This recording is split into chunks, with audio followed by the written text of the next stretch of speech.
In Scooped Up by an S-rank adventurer, Lloyd's story is the tale as old as time in fantasy anime. He gets fired from the hero's party for not being strong enough, but then Lloyd starts working with a new party and it becomes clear that he is actually overpowered and that the hero was too blind to realize. I know it's part of the gimmick, but how do people never realize how useful the support is that they're getting rid of? Like, do you not do anything outside of combat with the party? This show did touch on it a little bit with one of the characters from his party, but she didn't say anything at first when he was getting kicked out. This main character is not so much oblivious as he is completely lacking in self-confidence.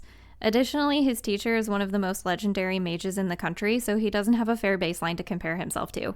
What makes this anime stand out in this crowded genre is the fun character designs, their personalities, and how they interact with each other as a group.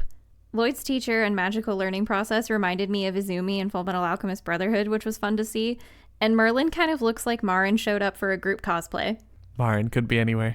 I guess with that logic, yeah. The magic system was also interesting. Even though it didn't go super into detail, they made their own unique take on ancient magic and did some world building around it. Something that I was fine with, but that might bother other people, is that the show spent a lot of its runtime on recaps, the reuse of footage, and flashbacks. Though it's not as bad as the memes about Fairy Tail only having 5 minutes of new footage per episode. Just something to consider. At least it's easy enough to skip nowadays. Or does that tell our age too much? After the monster attack on the city, I was not expecting to be stuck in the hot spring town for so long, and the show started to fall off there. It felt like they started leaning more on tropes in the second half as well, instead of being its own story.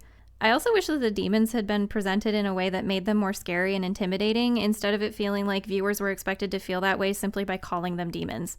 Like, a lot of the time, it was just guys cloaked in robes that were super easy to cut down. It is unfortunately hard to make an enemy scary in a show like this, but we will see if the Demon Lord even puts up a fight if we do get a season 2. Your enjoyment of the show is most likely going to boil down to if you connect with any of the characters, because there wasn't anything groundbreaking going on, but it was still fun to watch. This is a 7 out of 10.